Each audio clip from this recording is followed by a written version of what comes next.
Fala, família do Agro, tudo bem com vocês? Vamos começar mais um episódio do AgriProsa Podcast. Aqui sempre tem entrevistas fantásticas com pessoas incríveis. Temos também o canal AgriProsa no YouTube. Que tal dar uma passadinha por lá e assistir as entrevistas que você ouve por aqui? E se você achar que vale a pena, vai lá, se inscreve no canal. O like eu tenho certeza que você vai deixar por lá, né? E se você conhecer alguém que possa se interessar por algum dos assuntos dos vídeos, então compartilha.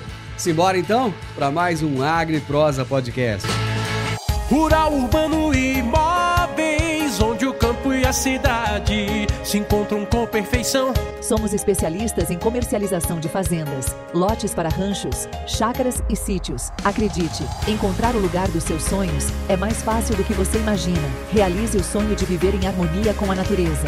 992805757. Siga Rural Urbano Imóveis RV nas redes sociais. O meu entrevistado de hoje será Henrico Manzi, que é o Country Manager da Beyond Agro. E o tema da nossa entrevista será: alta produtividade significa alta rentabilidade? É uma pergunta no final das contas e o Henrico vai responder isso pra gente. Henrico, que prazer ter você aqui, seja bem-vindo. Muito obrigado, Divino. Eu que agradeço o convite aqui para esse nosso bate-papo. Espero que a prosa seja bastante proveitosa, não só para nós, mas para todos os produtores que nos escutam. Ah, mas vai ser proveitosa assim. Hoje, assim, muita gente ainda está com ressaca. Ontem, quinta-feira, foi feriado, dia do engenheiro agrônomo, dia da criança. O pessoal está assim meio de ressaca ainda. Alguns emendaram, né? Mas nós estamos aqui, né, para bater esse papo já. Final de semana batendo na porta aí também.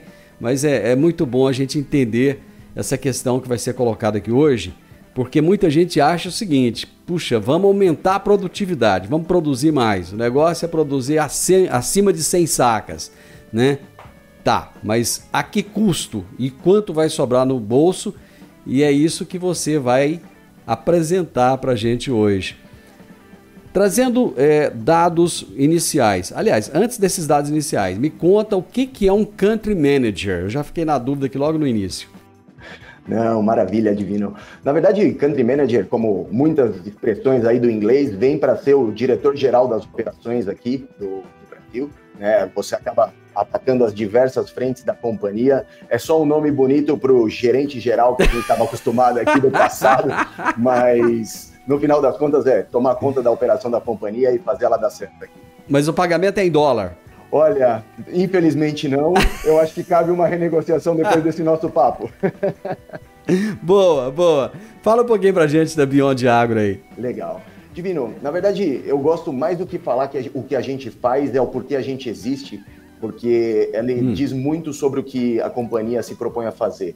Apesar de novos aqui no Brasil, né, a gente tem um pouco mais de um ano operando no Brasil, a gente vem de uma história de mais de 24 anos na Argentina. Né? A gente é a internacionalização de uma empresa que já roda, tem bastante experiência dentro da Argentina, que nasceu para ser o braço do produtor em contato com os mercados. Ou seja, a gente entende que os produtores estão no meio do seu negócio tomando um monte de decisões, maquinário, pessoal, plantio, colheita, insumos, e ainda tem que estar conectado com um dos mercados mais voláteis aí do mundo. Então a gente entende que muitas vezes ele está assumindo riscos desnecessários no seu negócio por não estar conectado com isso o tempo inteiro. Então a Beyond nada mais é do que um canal de estar monitorando os mercados com muita experiência, com bastante bagagem aí acumulada. A gente traz para o produtor de maneira digerida e muito mais simples o que os mercados estão fazendo e como o negócio dele interage com a movimentação dos preços, né? Então o nosso foco é ajudar o produtor a tomar decisões mais estruturadas de venda para preservar a rentabilidade. Eu estou impressionado com a quantidade de empresas argentinas que estão aportando aqui no Brasil e estão fazendo a diferença. Aliás, só essa semana já é minha segunda prosa aqui com alguém que vende uma empresa argentina aqui no Brasil. Bom, mas isso é bacana porque vocês têm muitos dados nas mãos e isso é importante para a gente. Falando em dados, vamos falar da nossa velha Conab aqui no Brasil, né, que está prevendo uma safra, mais uma vez, recorde aí, né, dados muito otimistas. Eu gostaria que você falasse um pouco desses dados aí que a Conab trouxe para a gente. Legal. Na verdade, a Conab acaba sendo o principal órgão de referência aí para números de produtividade, de tamanho de safras, e a gente acaba tendo órgãos mais regionais que abrangem estados em específico. Mas a Conab, no geral, traz números bastante otimistas aí para a safra de grão e mérito da maioria dos produtores que estão aqui nos escutando. A gente vem de incrementos sucessivos de área, mas também um tremendo trabalho de produtividade sendo feito ao longo dos muitos anos. Então, apesar de que a gente fala que o agro é essa indústria a céu aberto, você depende de fatores que você não controla para a produtividade. O produtor fez o seu trabalho de maneira excepcional, investindo em tecnologia, tentando produzir cada vez mais e melhor e de maneira mais sustentável. E o resultado está aí. O carro-chefe desse incremento para o ano que vem acaba sendo a cultura da soja, que em termos de expansão de produtividade, vamos falar, crescimento de produtividade, a gente está vendo que está chegando num certo platô ou num nível que não dá para produzir muito mais por hectare, mas você tem uma expansão natural de áreas, para áreas que são um pouco menos produtivas ou outras culturas, pastagens degradadas, e no final das contas a gente vem produzindo ano após ano mais volume para abastecer aí os fluxos globais, No fundo, a gente está matando a fome de um monte de países que não tem produção para sustentar o seu crescimento populacional. E o Brasil está fazendo um excelente trabalho de fechar esse espaço que está sendo criado, e mérito dos produtores. Os números são maiores, 320 milhões, que é o estimado para os grãos do ano que vem. A cultura da soja representa grande parte dele, trazendo cerca de 160, 162 milhões de toneladas, que é um incremento importante contra o ano anterior. Temos bastante desafios pela frente, mas os números iniciais estão aí, ou seja, devemos ter grandes colheitas aí pela frente. Cara, com todos esses desafios, um incremento aí de, parece-me que é em torno de 5%, pouco mais de 5%, é algo assim realmente admirável, né? Pelo tamanho do Brasil, Divino, eu acho que na verdade, super competência da parte dos produtores. Você pegar países de extensão continental, como é o caso do Brasil, e sucessivamente aplicar incrementos de produtividade e poder colocar nos fluxos globais mesmo essa soja com eficiência, mostra que o produtor é muito bom produzindo. Eu costumava falar bastante com pessoas de fora do país quando perguntam, imagina um produtor de Goiás, um produtor do Mato Grosso, as áreas estão a 1.500, 900, 1.500, 2.000 quilômetros do porto. Você produz, transporta isso em sua grande parte por caminhão e ainda é competitivo nos fluxos globais. Ou seja, a gente é bom fazendo o que a gente faz e esse crescimento que a gente está acompanhando para o ano que vem, de 5,2%, acredito que esse é a percentual, é impressionante dado o tamanho do Brasil. Claramente essas são as estimativas iniciais. A gente gosta de falar que planilha aceita bastante coisa, agora é a hora que começa a transformar números em realidade. Mas é interessante você colocar isso, porque, por exemplo, toda vez que o USDA traz os números, eles vão fazendo revisões depois, quer dizer, diminuem ou aumentam, né? E a Conab não é diferente, quer dizer, planilha, né? O que você colocou. Né? Existem condições perfeitas, existem as condições do céu aberto, né? Conforme você mesmo colocou. Mas só para o pessoal entender aqui, em torno de 5,1% o aumento previsto pela Conab e de área 2,2%. Né? Quer dizer, exatamente, bem dentro disso que você colocou aí para gente. Competência de um produtor rural que enfrenta estrada ruim, falta de portos, né? E ainda, cara, toda essa instabilidade brasileira, né? Porém, vocês que são uma empresa argentina, parece que a situação por lá não é muito diferente da daqui não, né? No fundo, é um excelente ponto, Divino, porque eu sempre gosto de colocar que o Brasil, apesar de ter suas dificuldades, e a gente, como brasileiro, mais do que profissionais do mercado, a gente entende todas as limitações que o país tem, a gente olha para países vizinhos, como é o caso da onde nossa nave-mãe está operando, e a gente vê que tem condição de tomar uma guinada bastante diferente aí em termos de Geração de riqueza, tá? Eu tô sendo apartidário, eu acho que a gente não tem que trazer isso para discussão. Sim, lógico. Mas é o fato de um país gerar riquezas e poder crescer com base nas riquezas que faz. E o Brasil, por conta da sua pujança aí no agro, principalmente, que representa 25%, 28%, dependendo do país, dependendo do ano, do PIB brasileiro. Ou seja, de tudo que se produz num país, 25%, 28%, dependendo do ano, vem do agro. Ou seja, isso aqui é a força motora do país e o simples fato de não ter muita interveniência nessa frente faz com que a riqueza gerada esteja reaplicada aqui dentro. Então, comparado com os nossos vizinhos, a gente está numa forma excelente.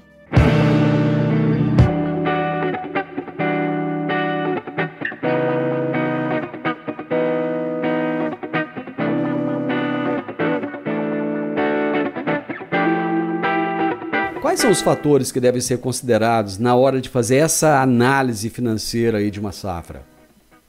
Perfeito. Divino, eu gosto sempre de falar que rentabilidade no final do dia, ela pode ser vista pelo lado dos custos ou pelo lado das receitas. Isso é fórmula matemática de economia básica, mas mostra pra gente quais são as duas frentes que a gente pode tentar atacar no dia a dia. Certo. Existe um trabalho excelente que pode ser feito dentro da parte de custos, e um planejamento, um entendimento maior dos movimentos de preço para tentar, da melhor maneira possível, dentro das informações disponíveis, fazer compras conscientes dos insumos que vão produzir o que está sendo falado.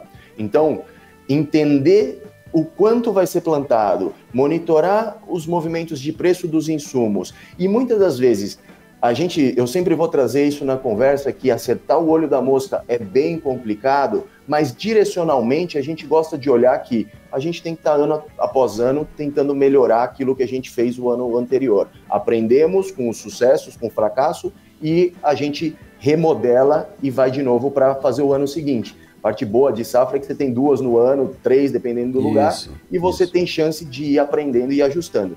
Então, do lado dos custos, o produtor vai ter que ter muito controle de quem está comprando, como está comprando, métodos de pagamento. Eu vou passar de maneira mais abrangente, mas um país hoje que conta com taxas de juros acima de 2 dígitos, contas financeiras têm que começar a ser levada também em conta. A gente sabe que fluxo de caixa para o agro é um desafio, mas a gente tem que colocar isso na conta também.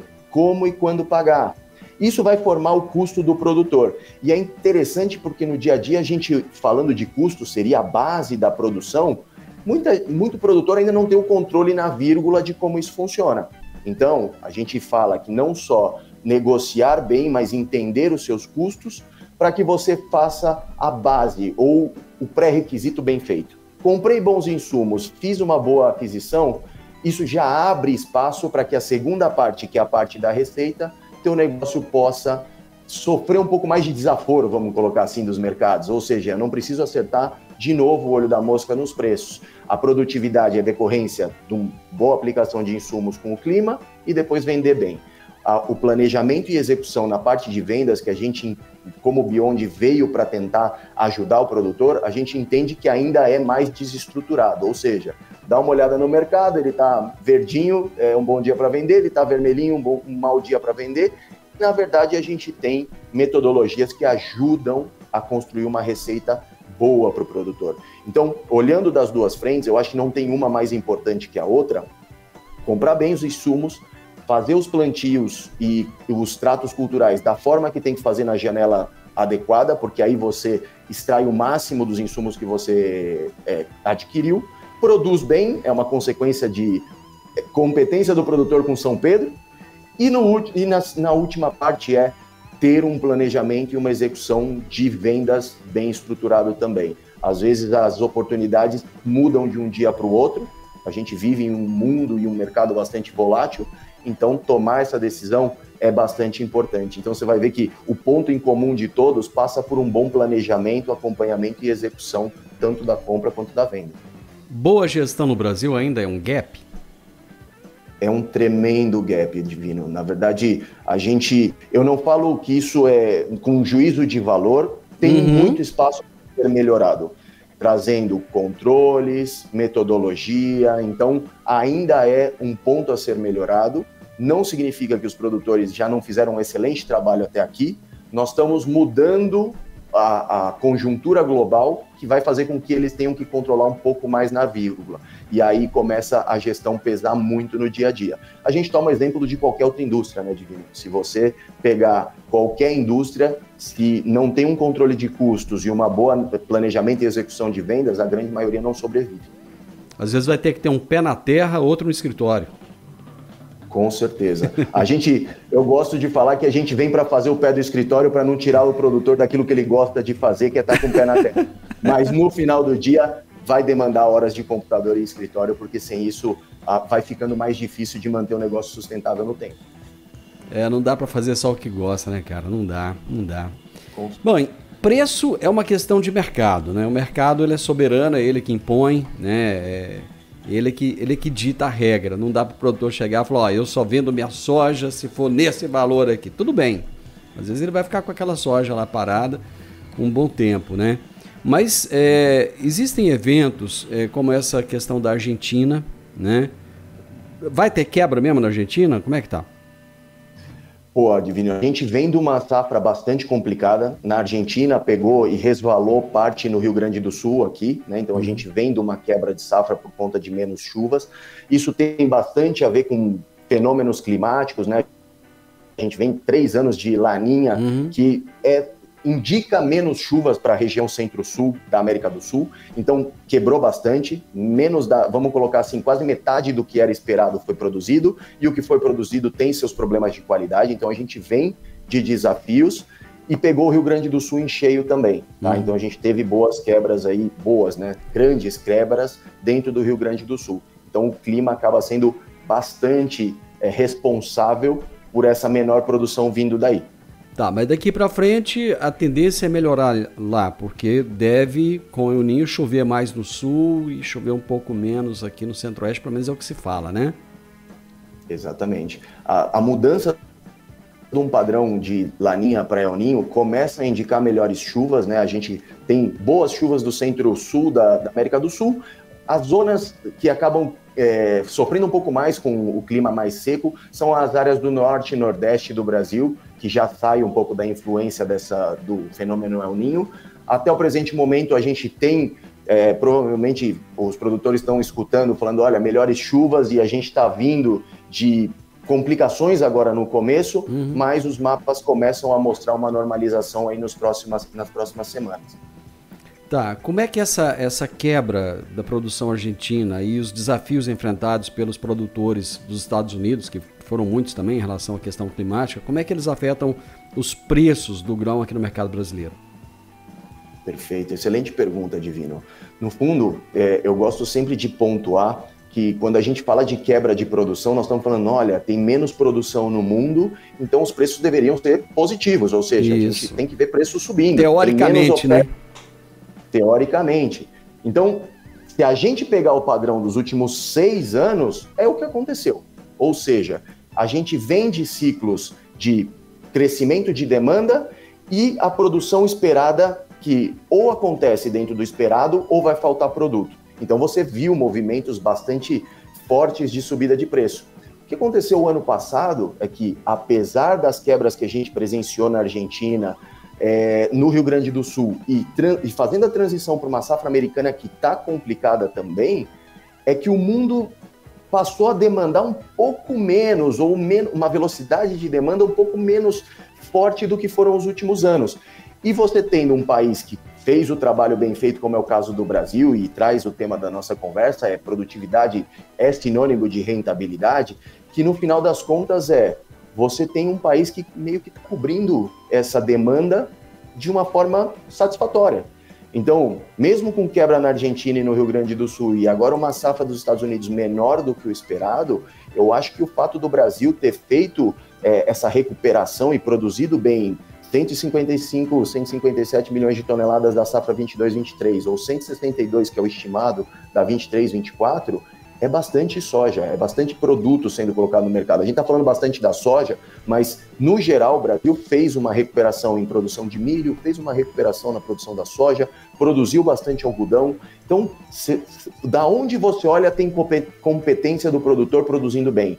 Só que a gente encontra do outro lado um mundo que, por mais que quebrou países importantes, está demandando um pouco menos do que demandava, ou em números maior, mas não crescendo na mesma velocidade que cresceu os últimos 6 anos. Então, quando você está produzindo algo em mais escala e quem te compra não está crescendo junto com você, aí você começa a ver a influência dos preços mais baixos. Então, apesar das quebras que a gente está olhando, teve na Argentina 22, 23, e os Estados Unidos com a sua safra agora que está sendo colhida, você tem um Brasil que produziu bastante e que deve produzir mais para a próxima safra. Então o mundo olha para a gente e infelizmente a gente produz algo que é commodity, ou seja, qualquer lugar do mundo produz igual, a demanda olha para o Brasil e fala, não, beleza, quebrou a Argentina, quebrou os Estados Unidos, mas eu tenho o Brasil ali que está produzindo super bem.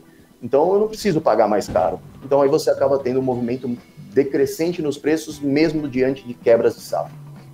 Cara, e tem uma outra questão, né? Ainda tem milho nos armazéns, tem soja nos armazéns, tem soja fora de armazém porque não cabe mais e vem aumento de safra por aí. As estradas continuam as mesmas, não aumentaram, não temos mais estradas duplicadas, não temos uma produção maior de caminhões e venda maior de caminhões, não temos mais ferrovias. E aí, como lidar com todos esses desafios? Na verdade, essa acho que é uma pergunta de $1 milhão, Divino. Eu claramente vejo, né, a gente traz muito de que a eficiência do produtor produzindo não foi acompanhada pela eficiência e o crescimento da infraestrutura do Brasil em geral. Nunca foi, cara. Na realidade, nunca foi, né? Exatamente. Eu sinto que o produtor fez o trabalho da área privada, ou seja, investiu, cresceu, pôs o negócio para rodar na eficiência máxima. E tudo que vem da parte mais estrutural e pública, você tem um tempo de resposta mais difícil. E, infelizmente, a gente topou 2 anos quase que consecutivos, onde a logística e a infraestrutura do Brasil foi o grande limitante. Você tem grandes produções, você tem incentivo para a construção de armazéns no interior, mas a gente sabe que isso não acontece da noite para o dia. A parte privada fez um investimento para crescer a eficiência do porto em colocar isso dentro de navios, mas ainda assim não acompanhou todo o crescimento de safra que a gente teve. Então, no final do dia, assim, para os produtores que nos escutam, o elo mais fraco da cadeia, apesar de todo o investimento, acaba sendo o produtor, porque ele paga a conta da ineficiência do processo. E eu nem estou falando de que a compradora é ruim ou o governo é ruim, eu tenho ineficiência para tirar da minha fazenda e colocar no chinês. Vamos falar dessa forma. Se eu tenho essa ineficiência, alguém vai pagar a conta. E ela vem fazendo o caminho todo de trás até a ponta produtora. Então, no final das contas, menos armazéns, a infraestrutura logística acaba cobrando o seu preço bastante pesado. Então, a gente, voltando para o tema dos preços, e o produtor está vindo da safra 22, 23, não tendo muito espaço, então você acaba tendo que colocar produto no mercado porque não tem armazém disponível, você tenta topar a eficiência logística para mover isso de um lugar para o outro o mais rápido possível também, mas tudo que você põe mais pressão acaba subindo o preço da execução e falta e tem disponibilidade de excedente de produto. Então vamos colocar assim, o produtor não ter vendido talvez o milho até agora por conta de ter visto preços mais baixos, afeta também. Aí é muito mais o comportamental de ter visto os preços melhores no começo do plantio, preços mais baixos agora e aquela coisa, né, para vender barato a gente tem tempo. E o produtor foi arrastando, só que a gente está na boca de uma safra nova. O que isso faz? Quando todo mundo vier para colocar esse produto no mercado, você acaba sendo o remédio causa o mesmo dano do que a doença, né, no final das contas. Vem todo mundo para vender ao mesmo tempo e o preço desaba. Então, é cobertor curto. No final das contas, você tem eficiência na produção, mas do outro lado da execução está faltando realmente estrutura para conseguir executar bem.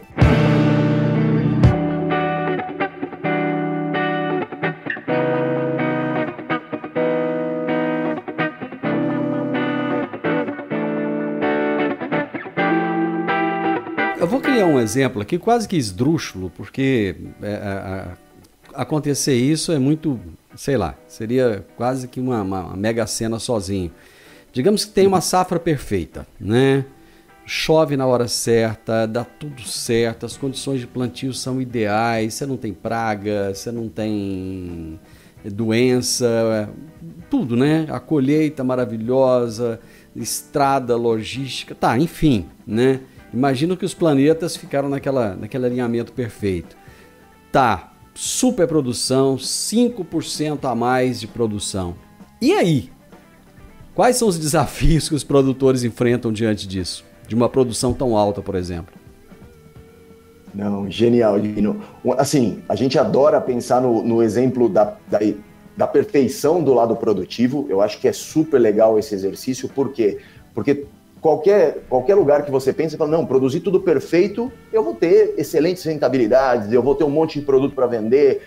No fundo, a gente prefere ter o lado de ter bastante produção, né? No final você tem produto para vender, mas você traz uma série de problemas no caminho, que é o que a gente estava discutindo um pouco agora. O produtor produziu super bem, o clima foi perfeito, tudo fluiu perfeito, tá? A infraestrutura logística está preparada para tudo isso de produção? A gente já encontra o primeiro problema saindo da porteira e ir para frente. Você não precisa ir muito longe. Você chegou na porteira da fazenda, você já vai ver que ali já começa a ter um probleminha. Então, vamos começar com a logística.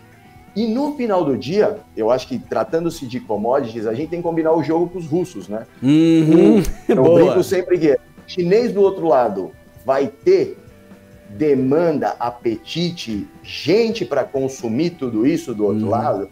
Então acaba sendo a safra perfeita, ela vai trazer alguns desafios. Vamos pensar que a gente fez tudo perfeitinho até colocar no porto. Eu tenho que ter mais gente consumindo, eu vou ter que abrir demanda, eu vou ter que ter mais gente demandando aquilo que eu produzo. E no final, o Brasil sozinho não é ele sozinho no mercado global. Amanhã, essa mesma safra perfeita acontece na Argentina, essa mesma safra perfeita é no Paraguai, nos Estados Unidos, a gente tem um tremendo problema. Porque você vai ter produto bastante para vender, mas provavelmente o teu efeito nos preços seriam bastante negativos. Então, eu gosto de falar que no final do dia, a gente sempre depende do mundo produzindo um pouco menos do que se demanda. Falando para produtores brasileiros, a gente adora que isso acontece no terreno do vizinho, né? Então, os Estados Unidos produzem menos, a Argentina produz menos e a gente surfa boas produtividades e bons preços. Os últimos 2 anos, infelizmente, fomos nós que produzimos bem e o mundo não estava ali de braços tão abertos para tudo que se produziu. Então, o efeito nos preços acabou sendo negativo. Então, eu sempre vou falar que a safra perfeita, por mais que ela acontecesse, a gente precisaria contar com muitos fatores que a gente não controla para que isso representasse no final do dia para o produtor o melhor ano da sua vida, porque provavelmente os preços fariam o trabalho de corrigir toda essa produção e a gente teria talvez cenários negativos que nunca vistos na história se a gente tem safra perfeita aqui ou em outros lugares. Bom, eu falei de expectativa, agora vamos para a realidade, para finalizar, né? Nós temos aí Palestina com Israel, nós temos a Rússia lá com a... Como é que chama o país lá? Com a Ucrânia? Ucrânia, Rússia e Ucrânia. Nós temos excesso de chuva no Rio Grande do Sul, excesso de chuva em Santa Catarina, nós temos plantas que já começam a morrer por excesso de temperatura aqui no Centro-Oeste. E aí? Me conta esse quadro real. Legal. É um mundo complicado, né? Eu sempre falo que isso mostra o porquê a gente gosta de fazer o que a gente faz. Porque imagina no meio do produtor ter que plantar, fazer tudo bem, ainda tá monitorando cada notícia que sai de tudo isso, acaba sendo bastante coisa. Mas eu separo 2 grandes grupos, que é a parte produtiva. Todos esses números que a gente falou até agora estão baseados em um incremento de área, né? A Conab traz áreas maiores, mas não traz rendimentos recordes também. Por quê? Sabendo que um ano de El Niño traz algumas dificuldades, dependendo do local. Então, a gente, como média de produção nacional, não está no recorde, não. Mas você tem uma área plantada bastante grande.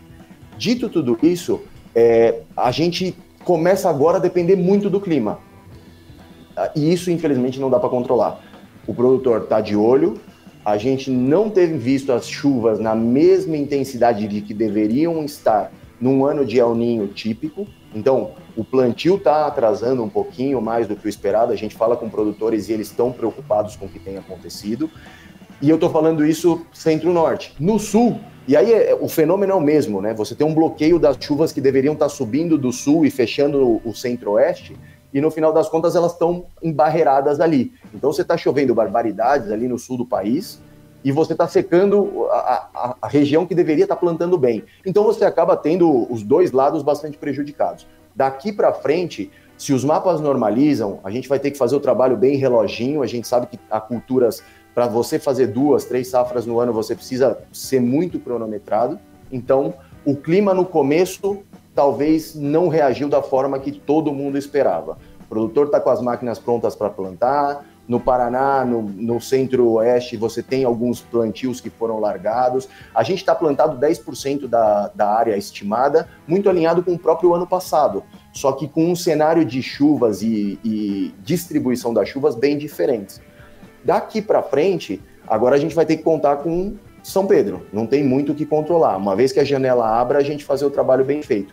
Do outro lado, você tem o mundo geopolítico, a parte de conflitos bélicos, que isso é uma loucura você pensar que há 100 anos atrás a gente estava em guerra, agora a gente volta a ter guerras espalhadas, mas isso influencia muito no fator preço também para o produtor. Então, de um lado você tem o fator produtivo, chuvas, a distribuição delas e aonde está chovendo mais ou menos, começa a afetar todo aquele potencial que a Conab traz nas suas estimativas, e agora temos que transformar perspectivas em realidade, e isso é trabalho duro do produtor no campo.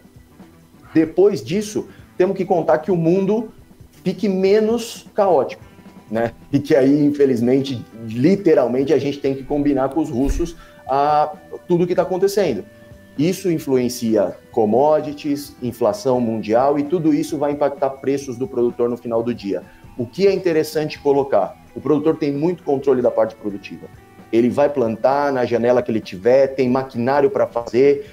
Agora, esse pequeno tropecinho no começo, porque o clima não está bem, e abre o clima, o produtor faz bem o seu trabalho. Controlar a produção, ele sabe fazer super bem. Agora a gente vai ter que migrar para o outro lado, que é como é que a gente faz bem as vendas dessa produção para garantir rentabilidade no final. Porque o mundo vai estar complicado, vai ter bastante produto sendo produzido no Brasil. Estados Unidos está fazendo o seu trabalho, não é uma safra super boa por lá, mas ela tem o seu volume de produção. E a Argentina, por enquanto, está sofrendo bastante também com a falta de chuvas. Tudo isso combinado precisamos ter boas produções, o mundo conta com boas produções, a gente tem a demanda um pouquinho menos veloz do que a gente imaginava e um mundo bastante caótico, e aí todas as commodities nesse momento se falam, né? Então, planejar bem, executar bem e vender bem também. Meu amigo, você respondeu a pergunta, já está respondido, o pessoal com certeza já está ou mais aliviado ou menos aliviado a essa altura do campeonato. Bom final de semana para você, bom descanso, viu? Maravilha, Divino, muito obrigado. Obrigado pelo convite e meu abraço a todos os produtores, uma excelente safra e bons negócios para todos. Obrigado pelo convite. Amém, um abraço. Eu conversei com o Henrico Manzi, Country Manager da Beyond Agro, e ele respondeu a pergunta, né? A pergunta era a seguinte: alta produtividade significa alta rentabilidade? O podcast Agro e Prosa tem o objetivo de falar do agronegócio de forma fácil, simples e descomplicada. Diariamente conversamos com os maiores atores do agro e abordamos os mais diversos assuntos de interesse de produtores rurais, técnicos, pesquisadores, profissionais da área e simpatizantes do agronegócio. Se você gosta do nosso podcast, então você pode nos ajudar. É muito simples. Basta seguir-nos nas principais plataformas de streaming e também no YouTube. Se você deixar um gostei, compartilhar os episódios e deixar um comentário, já vai nos ajudar muito a dar relevância tanto ao podcast quanto ao canal. E o mais importante de tudo, nos siga para receber notificações de novos vídeos e episódios. Um grande abraço para você e até a nossa próxima prosa.